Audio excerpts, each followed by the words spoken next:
going on, everybody, and welcome back to the Hardwood Convos podcast here on the 515 Podcast Network. I'm Brock Bierman alongside the boys, as always, Dawson Livingston, Chase Winterbore, and Hunter Rose.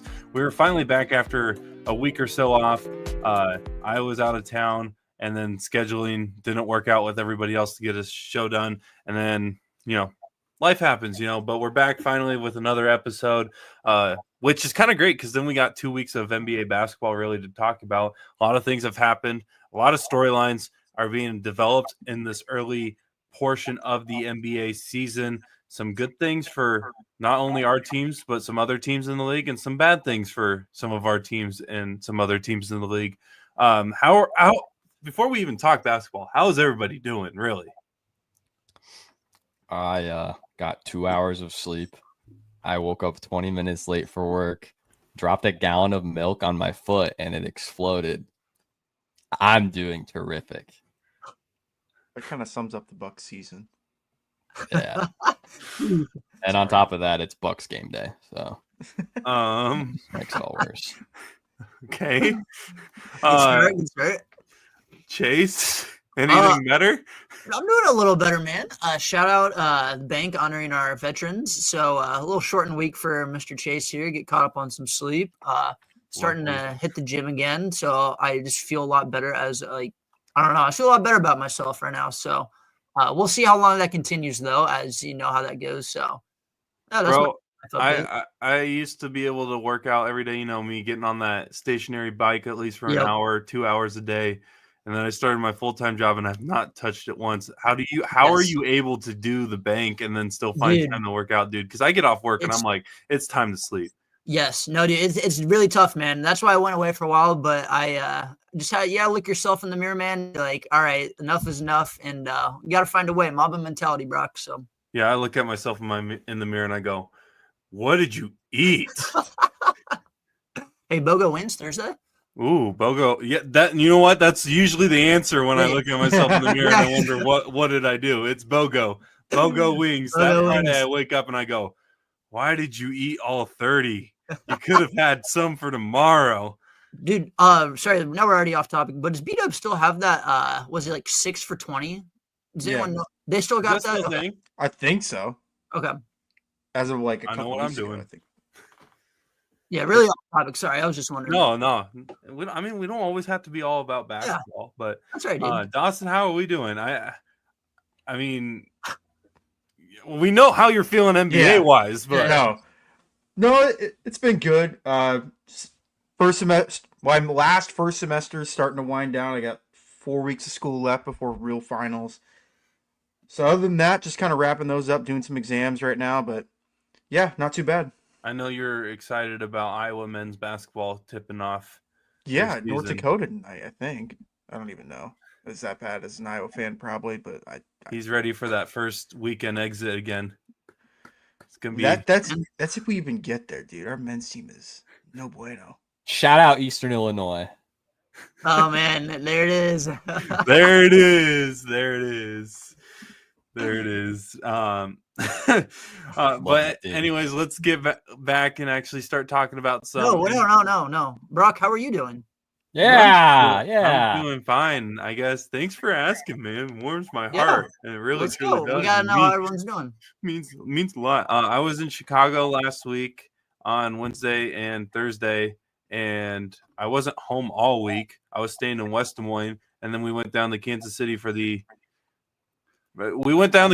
barbecue. That's why we went to Kansas City. Okay.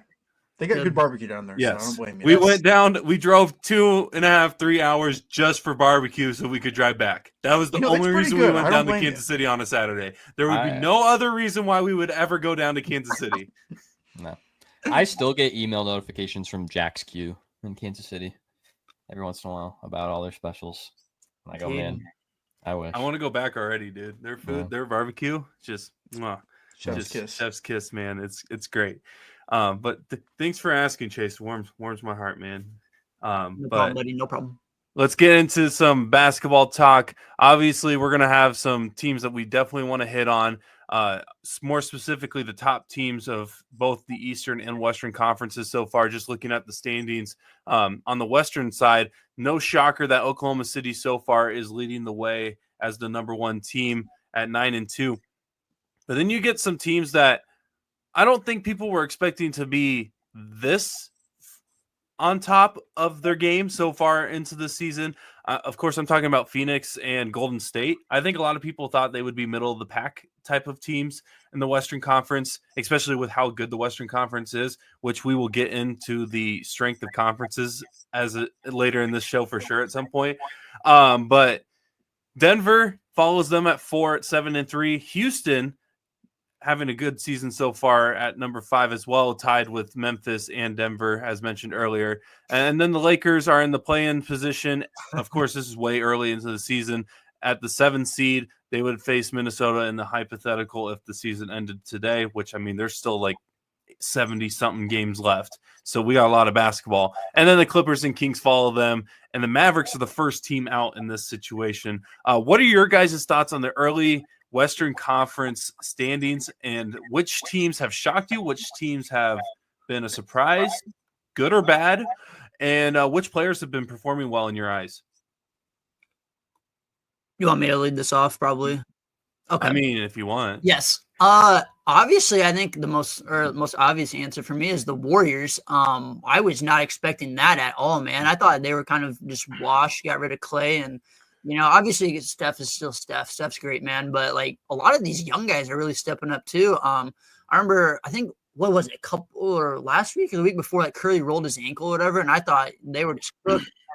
They've just kind of been rolling ever since. I know they got him back now, but I mean, they have been probably my biggest surprise right now. Credit to all those young guys stepping up.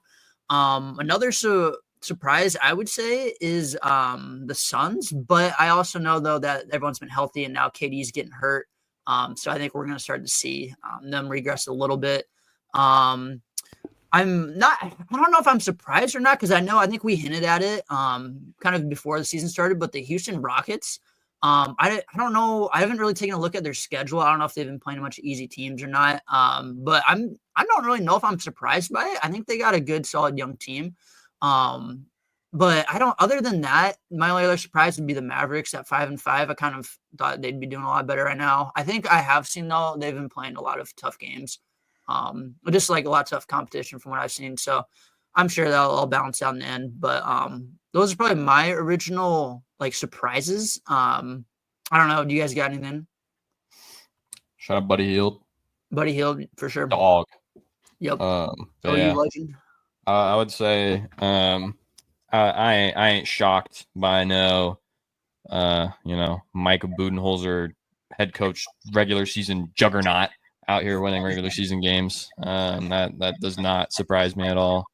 But yeah, I think especially with the Rockets, we kind of saw glimpses of it last year even. And I mean, I think they have one of the highest continuities as a team, as in there's not much turnover from last season. So especially when you have guys that are mostly on the younger side, that helps out a lot. This isn't like the NFL where if you're not making any changes, you're getting worse. And in this case, not making any changes is good for them. Honestly, not necessarily surprised, but shout out Norman Powell, man. That man is holding it down in LA for the Clippers. It's so weird. We have some Clippers old praise. head. Are we getting Clipper praise on here? We have Norman Powell praise. All right, let's get Bucks killer Norman Powell praise. But we got some early contenders for some old most improved players already. I mean, between Buddy, who was rotting on the bench in Philly last year, if we remember, and then now Norman Powell, and that dude's 31, 30, something like that, out here averaging a career high. And I think he's top 11 in scoring right now, tied for 11th or something like that. I don't remember, but kind of crazy. Dawson, what are your thoughts on the West? Man, Hunter, what's going on with your Pels, dude? Dude, they need to blow it up. It hasn't even started. They need to blow it up. It's time. I understand the injury part of it, but man, even without the injuries, they're not playing that well. They got wins over the Bulls this year. the Blazers and the Pacers. Let's respect the Bulls, all right? They're a good team that's beaten some good teams this year, all right? Okay, Some they almost solid beat wins. Cleveland Hey, last night, They so beat I'll give you one that. of the three teams in the Eastern Conference with at least a 500 record. So put some respect on that. Okay, after being attacked right there for 10, I'm just kidding. No, the Pelicans, them starting off 3-8, 3-9. It's concerning, especially with how much this team has invested. Like with Zion, Brandon Ingram, they traded for DeJounte Murray in the offseason, and just from to roll out 3-9 is kind of concerning. And they even had another injury. Jose Alvarado's now out for a couple weeks, 6 weeks. So that's disappointing for Pels fans, but kind of a shocking one for me is we already touched on the Rockets, but the Grizzlies. I like that the Grizzlies, like I like their concept of a team, but I didn't think they would start off 7-4. Edie's playing well. I kind of wish I would. Wait, what did you say, Dawson? Edie's playing well. Okay, thank you. Yeah. Wait. Can you say that one more time, please? No, you heard my point. You heard my point. Yeah, we all heard it. We all heard the point. Kind of wish hindsight's 2020. Kind of wish I would have picked him over a guy that's averaging 3 points a game on the Rockets for Rookie of the Year. I digress. Grizzlies have been playing really well so far. I expect them to be one of the top 6 teams in the in the West.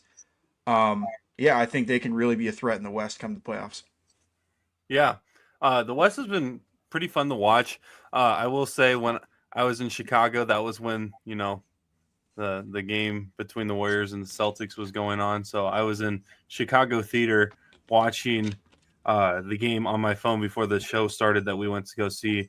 And I was made fun of for being that stereotypical dude that's at a show in Chicago while watching a game on his phone. But I was like, it's an important game. We're playing the Warriors, man. You don't know what you don't know what you're gonna miss. So I turned it off. And I'm kind of happy I turned it off because I didn't realize what was about to happen. But no, the Warriors have been fun to watch. I will say I'm really actually shocked about the Suns. Even though they are healthy, I didn't expect them to actually be an 8-2 team. I thought they would just be middle of the pack, putting up a bunch of points, but also giving up a bunch of points as well. So credit to them. I mean, their point differential, though, is 2.1. So that shows you that even though that they're winning games, they're not doing it by a lot. So they're giving up just as much points as they are putting up points. But looking at it, I'm not gonna lie, I don't know why, and maybe this is just me being a Celtics fan and being always worried or something like that. But like I thought the Lakers would have had a better start than they have had. It's not saying that they've had a bad start whatsoever. I just thought after the first couple of games, I was like, I'm bought in on JJ Redick being a head coach and everything. And I thought the roster is actually built really well to have a good season as a whole. Not saying 6-4 is not bad. And again, we're really early into the season. January can come around and all of a sudden this team is clicking on all cylinders and they're the number 3 seed, 2 seed. Probably not, I don't think they'll compete for a 1 seed at any point this year, if we're being completely honest. And that's not like any disrespect trying to throw towards the Lakers. That's more of the Thunder being the Thunder for me. But, credit to them. They've realized that they need to make some changes. Sent Bronny down to the G League like they needed to. But outside of that, other things, I'm not shocked that Minnesota's kind of not been an explosive start. Maybe I don't think a lot of people were expecting them to have a huge start. I'm skeptical. The English is my favorite thing in the world. I'm skeptical on their roster still. After the Cat trade, I just felt Cat fit that team better than what they got now. We'll see what the future brings with that roster. But then, yeah, Hunter mentioned it earlier. Dallas being 5-5, I predicted that they would make the finals this year. So, not looking good. I need the Hogwarts Ministry of Magic to investigate the Denver Nuggets. All right. I hate this team. So who? Amen. Christian Braun is a fraud. I will not stand for the. And meanwhile, you got KCP shooting 20% from 3-point range. Why? How? don't I It's like hate this team so much. it's like a certain NFL team being undefeated this far in Yes, the they are season. the Chiefs of the NBA. It's horrible. I can't stand it.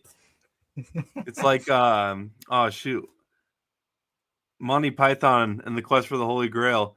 She's a witch. Yeah, Burn we need to her! burn them at the stake on trial. I'm tired of this.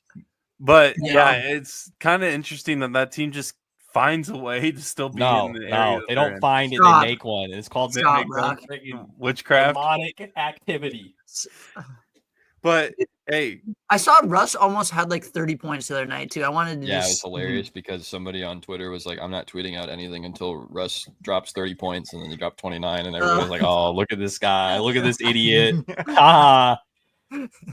that's rough. That's rough.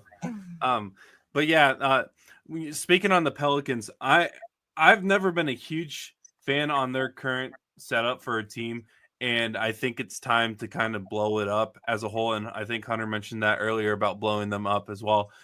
They're just I don't know. I feel like on paper it looks like a fun team and should be a fun team and a good team, but it just injuries have been an issue since day one. Literally since day one, since all those players have gotten there, it seems like all of a sudden everybody gets hurt. And I don't really know what they can do, because if they do blow it up, they're going to want a lot in return for the players that they would give up. But at the same time, some of these players aren't as valuable as maybe the Pelicans may want in return because of their injury history, as well as just not having peak performances. true. Meanwhile, they got Dyson Daniels over in Atlanta leading the league in steals after they just traded him for DeJounte Murray, the other guy who is in the top of the league in steals. That is so tough. Yeah, that's rough for sure. But moving over to the East, we got a shocker at number one, because let's be honest. No, Dawson, you can say what you want. Yeah, I you know. did not expect absolutely not. this Absolutely not. We'll great take of no a credit start for for the Cleveland Cavaliers. Not even the Cleveland Cavaliers themselves. Hey, no, they knew it. All right, we went over that GM survey, and we saw one did. person. We saw Colby one Altman person. was the one GM that picked them to finish first. Are you sure it was him and not Brad Stevens? Gotta be. Has to be. We'll never Brad know. Stevens is smarter than you think, boys. We But will never know. getting back to the standings, the Cavs are still undefeated at this moment, 12-0. Great start. We're recording here on a Tuesday night, the start of the play-in tournament, and their next game is the November 13th game at Philadelphia. So we'll see if their streak continues there. But 12-0, an amazing start for the Cleveland Cavaliers at number one. Boston at 9-2, right behind them by 2.5 games. Then there's a major drop-off in the Eastern Conference after that. At number 3, we got 5-5, just barely 500. Hunter's favorite Eastern Conference team, not named Miami, the Indiana Pacers. And then after that, it gets even worse. Below 500, the rest of the way down, 4, all the way down to the bottom. Orlando at 4, Brooklyn at 5, New York at 6, Miami at 7, Charlotte at 8, Chicago at 9, Detroit at 10. And second to last in the Eastern Conference, the Milwaukee Bucks. Bobby Portis. Wow. What's more shocking in your opinion? Cleveland starting 12-0 or Milwaukee starting 2-8? Milwaukee. I don't want to say my answer. I refuse. I plead the fifth. Brock, what's your answer? Yeah. See, I think it's Cleveland, honestly. Wow. I slept on them big time.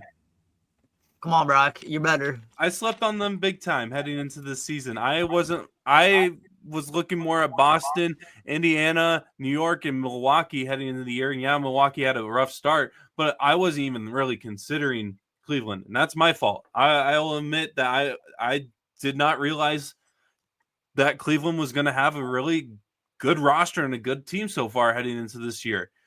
So credit to them. I actually am really looking forward to their matchup against the Celtics later in the season. I think it's in a couple weeks or next week when they actually do match up against each other. But yeah, Milwaukee's starting 2-8. It's a little rough, but then I remember who their head coach is, and it doesn't really shock me whatsoever. I'm sorry, just fire the guy. He's not a good coach. Don't worry, he won't be a coach for longer. So he'll be in the front office. Apparently, it's now rumored he will join the front office. That's not. He ain't Brad Stevens. Who does he think he is? I sent you guys a tweet. I think sometime last week. I think it's time to have a conversation. Is the 2008 Boston Celtics the greatest championship team of all time because they drug Doc Rivers all the way to a title and made him relevant for the rest of his career? No comment. Yeah.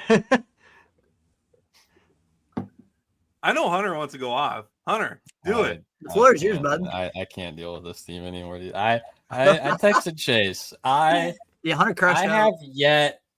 I have yet to have expectations going into any game at this point, and they still find a way to disappoint me every time. Like, it's incredible that's possible. Like, the expectations are here, and we're ending here by the time we get to every game. And I don't get it. But, thankfully, because of how terrible this conference is, we're only 3 games out from the 3 seed somehow. So that's our saving grace of potential winning. I can't. I have too much in the store for later about this team to get into it now. Oh, I can't wait. I can't. Stick around for wise words of wisdom from Sensei Hunter Rose. By the way, I remember when we were doing our previews, I said Miami wasn't going to make the playoffs, and you guys were like, careful what you ask for. If the play-in tournament happened the way it was right now, Miami would play Boston in the first round. So not feeling too good about that, not going to lie. But that's tough. Anyways, outside of Milwaukee and Cleveland, what has been your guys' biggest surprise? Are there any teams that you guys think need to make some moves? I will say Charlotte is dead to me for having Grant Williams on their roster. I am off the Grant Williams train. I will never support that guy ever again. I love that team so much, man. I'm such a Grant Williams fanboy. Oh, that's a dog right there. That's a warrior. He wants to win. That was so dumb. Buddy was invited into a championship celebration in the locker room after the NBA Finals last year. As a sympathy, we feel bad for getting rid of you, and then we ended up doing better without you. And then he's like, nah, I'm going to take out their best player and make it be like, oh, that was by accident. That's like, just, bro, come on. Honestly, that was a really good flop. I bet. Hunter, we should recreate that, and I'll sideswipe right into you, and you tell me if it feels like if you flopped or if you. Whoa. But yeah, kind of gonna just open this up. Jeez, just open this up to you guys. Biggest surprises? Any players that you feel like are underperforming or overperforming? Ben Simmons. Yeah. That's all I'm going to say is Ben Simmons. I can get behind that. What about him? Should the Lakers trade for him? Oh my gosh. I literally saw a tweet that said that yesterday. I think I don't. I've never been so speechless before in my life. A man averaging 6 points and 6 rebounds. People are like, "Oh, he should get traded to." I mean, he's averaging 7 assists. 7 assists. I mean, yeah. Anywho, I don't know if I got any players, but kind of shocking to me is the Detroit Pistons. They actually got 4 wins right now. I'm kind of surprised. No comment. I know Hunter's a hater. We'll get to a clip later, but I'm kind of surprised though. Dawson, how are you feeling as a fan of the leading Eastern Conference team? I'm gonna screenshot this so that way I can see it for the rest of the season because I don't know how much longer this is gonna last. Cavs are playing good. We realized that early on, JB Bickerstaff was an absolute fraud. Get that man away from my basketball team. But yeah, everyone's playing really well. Darius Garland is having a resurgence year. Evan Mobley's finally making the jump that most Cavs fans thought he would make at this point. So that's good. They're not like I'm gonna be totally honest. They're not beating like the craziest opponents. Like we played like the Pistons, the Raptors, the Wizards. Oh man, the Pelicans. Like our games haven't been that difficult. So I'm not gonna say we're gonna win the chip, but I am pleasantly surprised by the Cavs start. And then a team I'm kind of like, what's going on? And I know they've had injuries, but like Philly being 2-7 is not only funny to me because I think Embiid's playing tonight, or it's supposed to be his first game back. But they just haven't been playing well even since Paul George got back. They lost. They picked up a win against the Hornets in their last game, but then lost to the Lakers, lost to the Clippers, lost to the Suns, lost to the Grizzlies, lost to the Pistons. So they're not playing very well. We'll see if they can turn it around because I think when healthy with both this team, that's a huge if. They're one of the 4 best teams in the East. It's just can they finally put the pieces together and stay healthy on the court. But yeah, those are kind of my surprises so far. I mean, Paul George is still hitting the backboard when he's shooting threes. Apparently, I think I saw a tweet Pandemic about peak. that. Ball game. But I'm shocked too that they're at 2-7, and you know them, the Raptors, the Bucks all have the same amount of wins as the Washington Wizards, led by Kyle Kuzma and company. But this Eastern Conference is just weird because there's only 3 teams, like I mentioned earlier, that are at or above 500. Only 2 are above 500, and that's the Celtics and the Cavaliers. Is that a reflection on how competitive the East is, or is it just the West is just that much better than the Eastern Conference? And when is that ever going to change? Because when we were growing up and we were like 9-10 years old, it was the West always dominates. When is the East going to overtake at some point? Because you'd think they would at some point, right? No. Just kidding, Brock. So is it the fact that the West is just better by far? Yes. I think top to bottom, probably yes, I would say. I still think like the Celtics, and I'm a huge Cavs fan. I really am, man. Let's go. I know. Hop on the bandwagon. I really am, dude. I love Donovan Mitchell so much, dude. But yeah, I don't know. I'm really impressed though with the top teams in the East. I think we talked about it before. But yeah, I don't know. I don't know when it's going to change, Brock. I agree though. It has felt like it's been this way forever.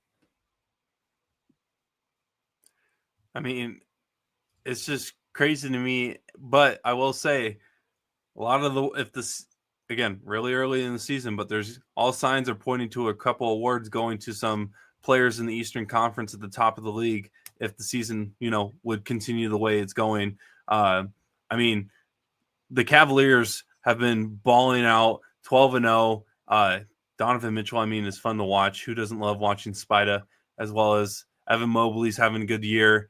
And Jared Allen. Who would have thought 2 big guys like that would actually be able to work together and actually have success on the team? In this era. This just makes me so mad.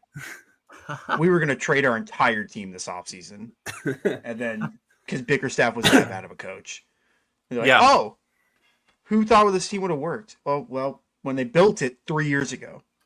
But no more JB Bickerstaff slander. Final thing I'll talk about on a thing that's been impressive to me, and this isn't because it's a reflection on Boston's success, but I did not expect Peyton Pritchard to have as big of a jump as he's having in his career over the past couple of years. Because literally 2 years ago, he went to the front office and said, "Trade me."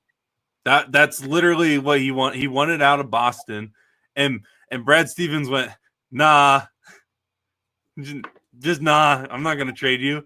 And it's paying off now, averaging almost 17 points a game, shooting an efficient percentage from 3, and he's turning into what Derek White was a couple years ago for them before he was being focal point in the offense, where he's just kind of been under the radar heading into this year, and now he's a essential part on the offensive side. So credit to him, and credit to Brad Stevens, I guess, for not trading him, because imagine him on a different team right now, more specifically like a team that might be looking to either buy or contend. He would be a huge asset, I feel like, either off the bench or as a starter. Yeah, could you imagine him in Miami?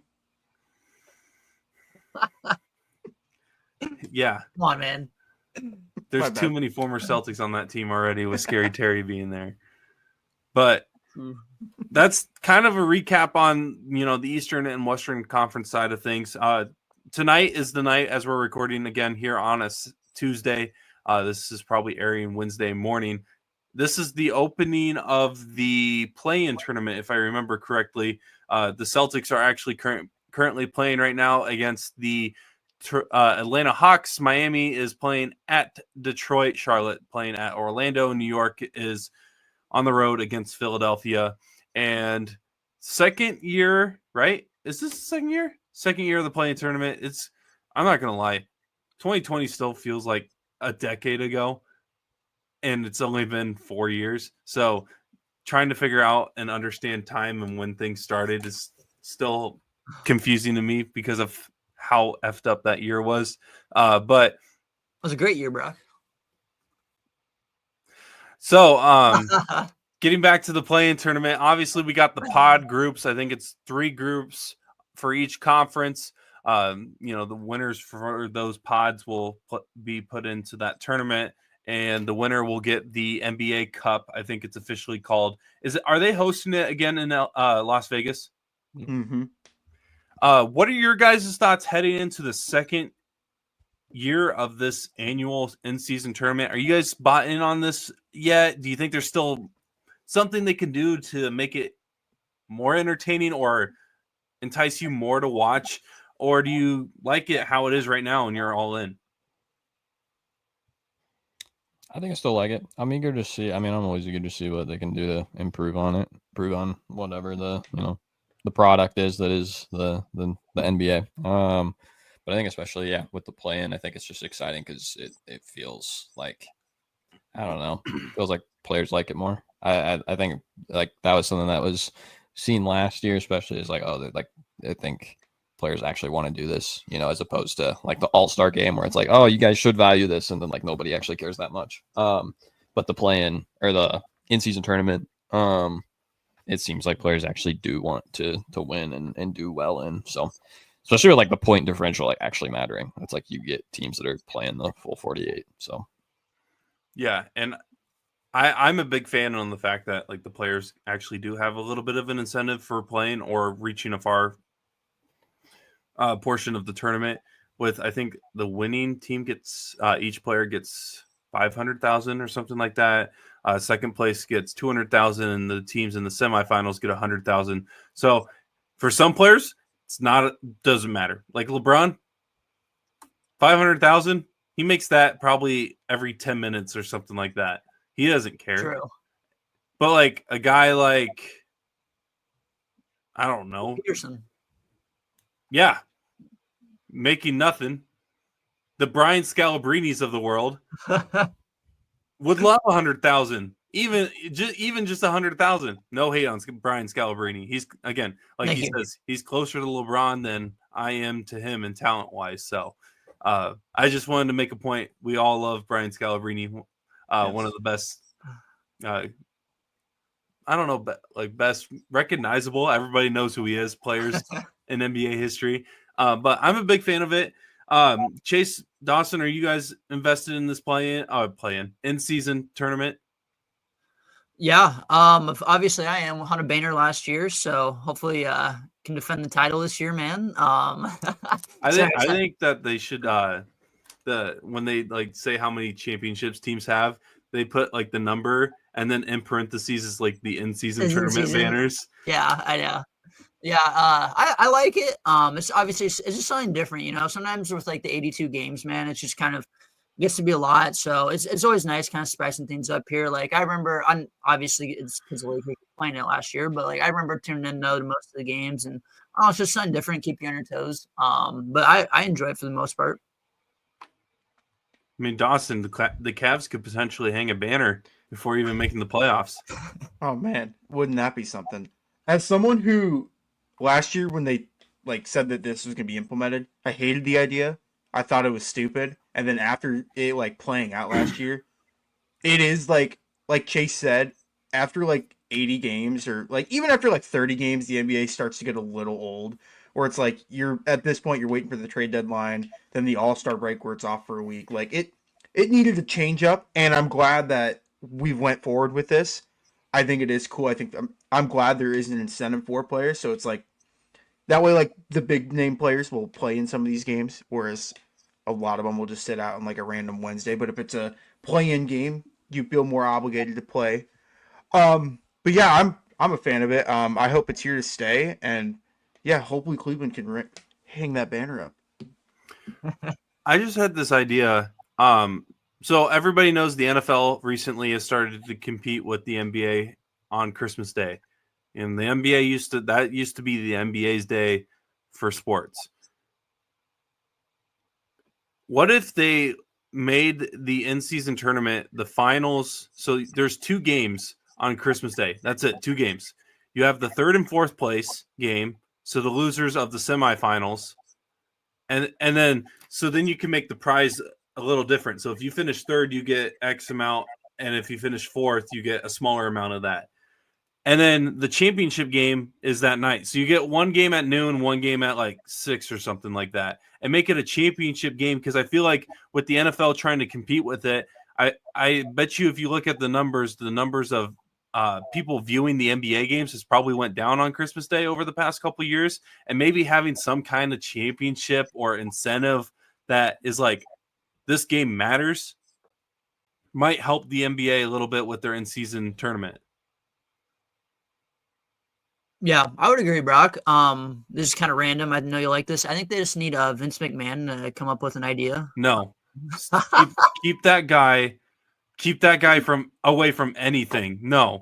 The fact that you even mentioned that name on this podcast. No, I was just waiting for your reaction. No. You can have whatever opinion you want on anybody in the world. That's the one person I do not like. I'm sorry. That's even before the documentary came out. Anyways, I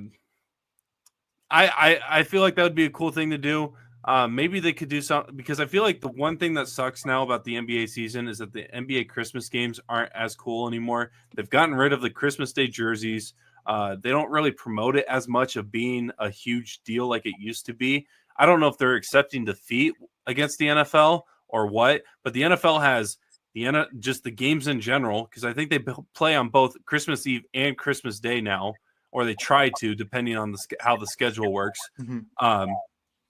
Then they also have a game on Nickelodeon, which I'm not gonna lie, if you don't care about the game, it's kind of entertaining to see some of the random things that they pull out of the hat, just what they can do with entertainment and cartoons and related stuff involving sports.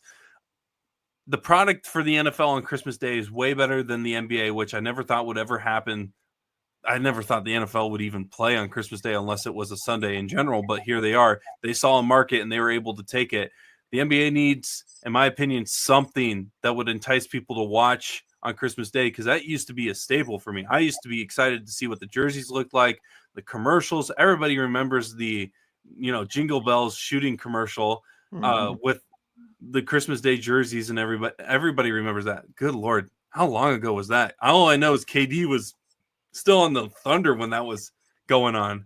Was Nash still on the Lakers? Oh my gosh, was it that long ago? Whoa. Jeez. I think it was 2013 or maybe 2014. Yeah, because LeBron was on the Heat. That was the first year Harden, I think, was in the Houston, if I remember right. Yep. So Durant, Curry, Harden, Nash, and then LeBron was at the end of it. So only one of those players at that time had a ring. Oh, D-Rose was in it too. I forgot about D-Rose. Still, one player had a ring at that time. And now you got Curry, Durant. No, Harden doesn't have one. Nope. Nash Wow. never got one. Let him know. Let him know, Brock. But man, like that's what I'm saying. I mentioned that commercial, and everybody in the show knows exactly what I'm talking about. Yep. Do you guys have any suggestions of what the NBA could do about fixing the Christmas Day games? Because I mean, I can look up the schedule for what it looks like. I don't even know, and I mean, they don't really promote it that far in advance. But like, am I the only one that like loved waking up on Christmas Day and then it was nothing but basketball? I mean, there's some good games. You got Philadelphia and Boston, Los Angeles, Golden State, Denver, Phoenix, San Antonio, New York's not a bad game either. So what do you guys think the NBA needs to do to fix the Christmas Day schedule? Or do you think they have pretty much given up on the fact that they no longer are the main sport for that day?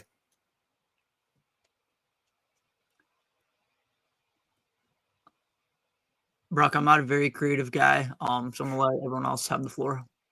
Give CEBA Commissioner Rose the keys. Hand them over, Mr. Adam. Hand them over. I'll take over for you. I think it will be tough to find any like solution with the timeline of the NFL season and the NBA season. Like when you think like Christmas, like around that time, it's like week 16 or 17 of the NFL. Like seeding matters in the NFL, so like those games are always going to get a lot more views, and you're getting closer to playoffs and stuff like that. So I think in that aspect, it's always going to be tough for the NBA, and especially with the numbers, like the viewership numbers in the NBA. They've been decreasing over the last few years. I don't want to say there's no like solution, because I'm sure there is. I'm just not thinking of one. I just think it's an uphill battle for the NBA if they want to regain that top spot on Christmas. Hunter, you got any ideas? I know you're probably the most creative out of everybody in terms of this kind of stuff. I don't know. For being honest, like, I think part of it's just like you kind of just have to care. Like that's why it's just so hard to think of like an actual solution, is because like we mentioned, it's like as we compare like the 2010s, and like see like, oh man, like Christmas Day jerseys. You literally had finals rematches. You had the commercials that were made. You had all these iconic things that went on with this day and with this holiday within the NBA, and just deteriorated just over time, just went away. And it's like, I don't really know why they did that, if I'm being brutally honest. Like there's literally no reason. In my opinion, like the most watched days for the NBA are the finals, opening day, and Christmas. Those are literally the only games, like for people that don't watch the entire season or anything, those are the games people watch. And that has changed because they just don't care, it seems like. And so I think that's where you have to start. You have to build up a reason for people to watch it in the first place by making something different, which used to be the jerseys, things like that. So I think that's just where it is, honestly. It blows my mind with how many jerseys they make now with Nike that they won't make a one-off jersey just for Christmas every year. Yeah, it's crazy. Just doesn't make sense.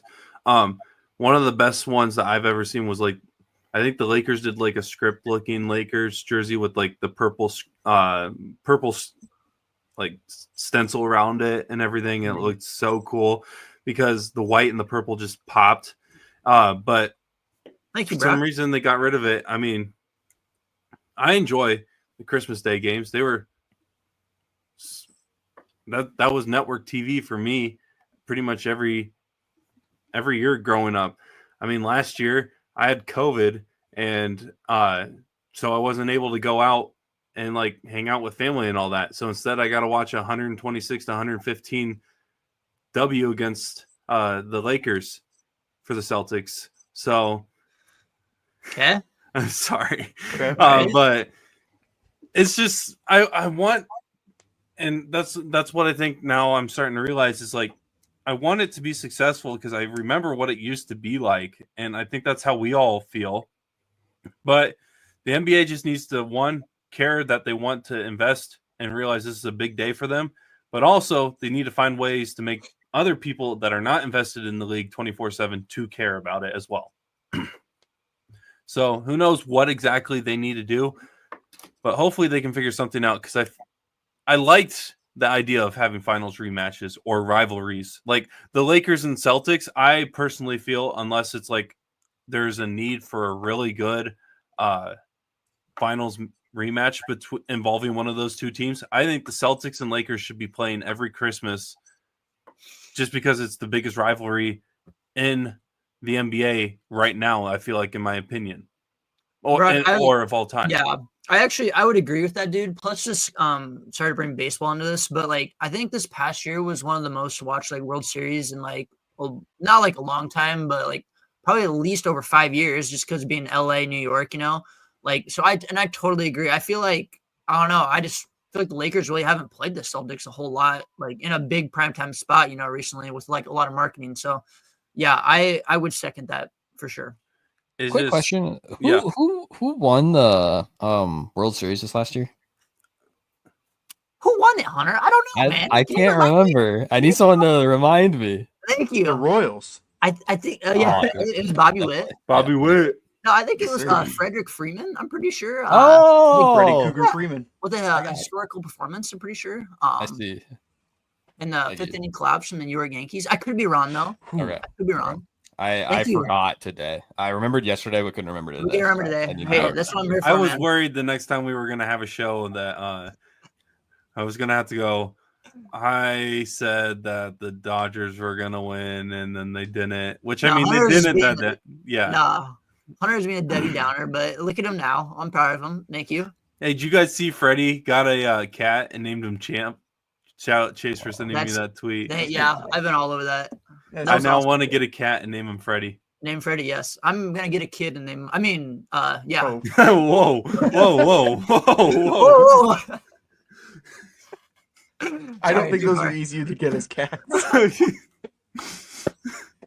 All right. Anywho, got a little sidetrack there. Single fatherhood adoption is not the right move, Chase. All right, not the right Chase, move. you have a lot to live for. This is my therapy session. Getting a kid right now is not the option. Should not be an option. That's what I should be saying. All right, thank you. This is what I needed, Brock. Oh man. Whew. I'll be an uncle though if you want. Uncle Brock. That's right, dude. But oh man. Jeez. This is why I love doing this show, man. But yeah, anything else that you guys want to mention before Hunter gets into his, wise words of wisdom like we always do? I don't think. Are we going to show the clips, or are we waiting for that? I'm assuming that's part of what Hunter's wanting to talk about. Part of what Hunter's doing. Okay. I guess before we start, the wise words of wisdom from Hunter Rose, Sensei Rose. Sorry, Sensei. But there was a really good clip that I feel like we have to show just because it's so funny. He is one of my favorite players, honestly, just to watch now in the NBA. He's not only dominant, but he's just a meme.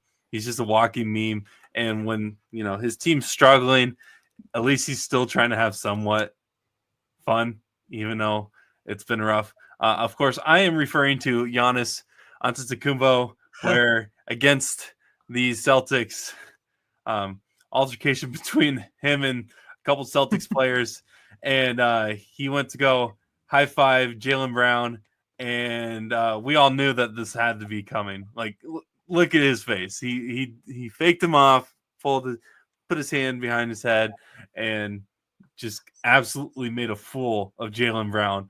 Hunter, before we start with your wise words of wisdom, what are your thoughts on this? What a humble king that I love. But no, I honestly, I think the best part was after the game.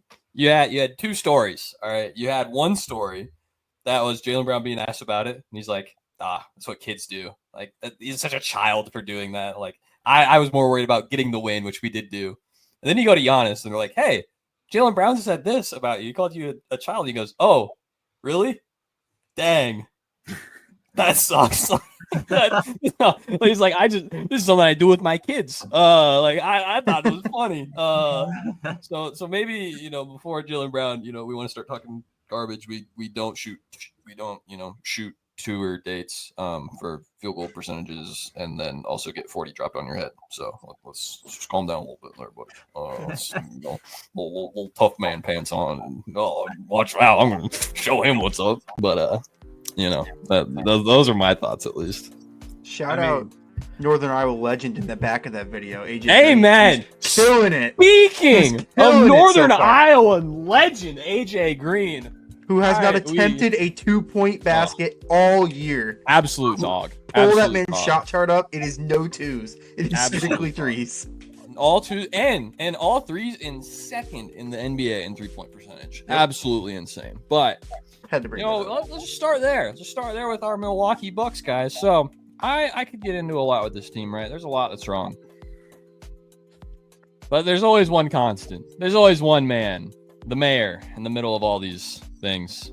Shout out Bucks Reddit for pointing this out to me. A few days ago, if you were to look at the Bucks net rating with Bobby Portis off of the basketball floor, in other words, not playing the game of basketball, they are plus 12.2. To give you an idea of how good that would be, Boston and Cleveland, two best teams in the East. Boston is at 11.9 as a team net rating. Cleveland at 12.1. So you go, wow. When Bobby Portis doesn't play for the Milwaukee Bucks, you're telling me they're the best team in the NBA? Really? That's crazy. So what does that mean when Bobby Portis does touch the floor? Minus 16.7 net rating. 16.7 net rating. That is worse than the worst team in the league, the Utah Jazz, at minus 15.6. Now, what's interesting really about this, if you were to look at Bobby Portis' stats, they are pretty similar to last year, except for his three-point shooting percentage. That's the only thing that's really dipped by a large margin. That means that it is completely on his defense as to how in the world the Milwaukee Bucks could possibly be the worst team in the NBA. There's a simple solution, John Horst and Glenn Doctavius Rivers, is to not let this guy touch the floor, and you can be the best team in the NBA. All right, let's get this very clear, okay? Now, outside of this, the Bucks somehow, by the grace of God, have an opportunity to still at least compete. Like I said earlier, being 6 games out from the 3 seed, our young guys can actually play the game of basketball. We got Ajax, we got Ryan Rollins, we got AJ Green. Dame and Giannis actually look good, being both in the top, I believe, 10 or 11 in scoring this year. But it's just this one guy. Make the right move. All right. Anyway, now we get into some other clips that are pretty fun. So we had a game between a couple of teams that had a couple of top picks a few years ago. There's a lot of drama leading up to the moment of the draft of this player I'm referring to being Jalen Green, believing he could definitely be the number 1 pick in the draft. Right. This stems all the way back in high school, actually. I believe in some tournament ball where this hatred started, and he finally, oh boy, did this guy get his anger out. If we can see a certain clip, let's just watch this. You might notice who's about to get dunked on. That is years of pent up aggression and anger, just all taken out on a single. This man got teed up afterwards. He was talking mad garbage for like 5 minutes after this. It was incredible. We bring hater hoops back. Bring hater hoops back, people. I love seeing the NBA when they hate each other. And last but not least, my second favorite team now, the Charlotte Hornets, soon to be number 1 favorite team because they're better than my favorite team. But there's a shot that Chase actually sent this to me because I was balling up myself when it was happening. To send it to overtime against the 76ers. This shot actually is not talked about enough. If we can see this clip, bro. Let's see this shot. Look at that. Drains it. Like, he pulls that off in what, like 3 seconds? Full on, like, step back. Patrick Ewing. You ever shoot that shot? Step back, one-legged. You ever shoot that shot? LaMelo Ball shoots that shot, baby. He's hitting. He's like that. That's a dog right there. That's a dog. He's also top 5 in scoring, so like that also helps out. He's an absolute baller. But man, If you want to get me riled up, you start talking some Charlotte Hornet hoops, and you start talking about Bobby Portis, you're gonna get two very extreme reactions out of me. But those are my wise words for this episode today. One sec. You were referring to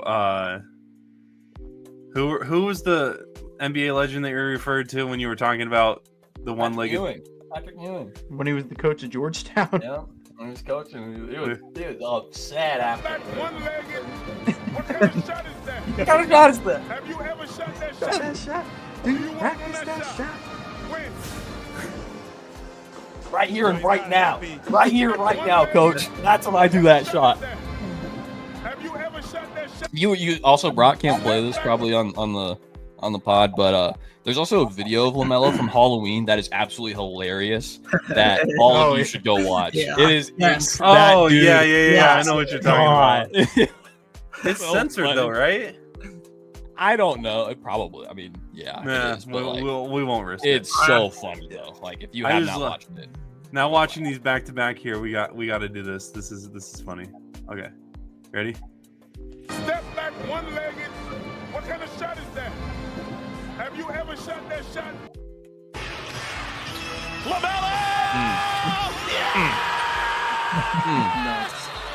that dude is off balance on both feet and then shoots it one-legged. That's insane. Peter Unfortunately, they on lost. a 3. That's great. That's great. Well, that's our episode for this week. We'll be back next week to talk a little bit about. We'll actually have like in-season tournament stuff to talk about, which will be fun as we get closer and closer to the in-season tournament. Actually, well, I guess the bracket portion of it starting. But good luck to your guys' respected teams. Maybe the Lakers will be able to be the first team to win back-to-back in-season tournaments. You know, That's right, Banner Mickey too. Mouse ring for LeBron, but Yep. Banner 2, Brock. On this way. Banner 2. It's Banner with like 3 ends, 4 ends instead of a regular banner. Yes. Got to make it a special spelling just because. Special, it's not yeah, the yeah, same. yeah. Yes, basically. Special pronunciation, Banar. Banar. Nar, It's yes. French, Yes. which means the Spurs are going to win. Good. We'll see we'll see if next week, if we're here, if Dawson's Cavaliers are still undefeated. If they are, good Lord, man. If they lose, I'm not showing to the podcast. So you guys better hope they still. What's start the winning best games. start in NBA history is Warriors, right? I think it's 4-0. You then lost to the Milwaukee Bucks, baby. Bucks. And you Oh want my. to know who the Cavs have after their 25th game? The Milwaukee Bucks. No, Season starts that day. no. Terrified. Goodness. Better watch out for the Bucks, man. We'll see if get Doc you. Rivers is in the front office. That'd be a great move to see Brad Stevens and Doc Rivers compete in the front office. Fred, Um, Doc Rivers is going to trade Bobby Portis to the Hornets just to upset Hunter. Probably start putting up 40 a game too. but yeah, that's our episode for this week. Make sure to tune into our other episodes. We should have a Sports Nerd episode coming out Thursday morning, as well as a 515 Sports Pod episode coming out Friday morning. Hardwood Convos, this is the podcast that we cover the NBA. Sports Nerds is the NFL. Dawson and I will be recapping a exciting week of the NFL season, as well as talking about whether or not the undefeated team is really the best team in the league. I mean, for the past couple weeks, Dawson saw my power rankings the last time we did a show. Yep. So maybe you guys need to tune in to see where I have them ranked this week. And then Chase and I, we talked a little college football. We're going to get into some college hoops now as we're getting There we closer go. to the feast Yeah. week. Every Yeah. second best week or second best event involving sports outside of the NCAA tournament is feast week. Just because Wow. it's nothing but banger after banger after banger in terms of matchups, games, and everything. It's so fun. I can't wait to talk about that. I know we're going to be talking about that Houston game last weekend, the For sure. absolute slugfest of a basketball game, as well as, the college football playoffs is getting closer and closer. So actually it's Tuesday, so the rankings are probably going to be out by the time this show is airing on Wednesday morning. So for Dawson Livingston, Hunter Rose, Chase Winterbore, I'm Brock Bierman. We are the Hardwood Convos crew. We'll see you all next week. Enjoy the games, and we'll see you then.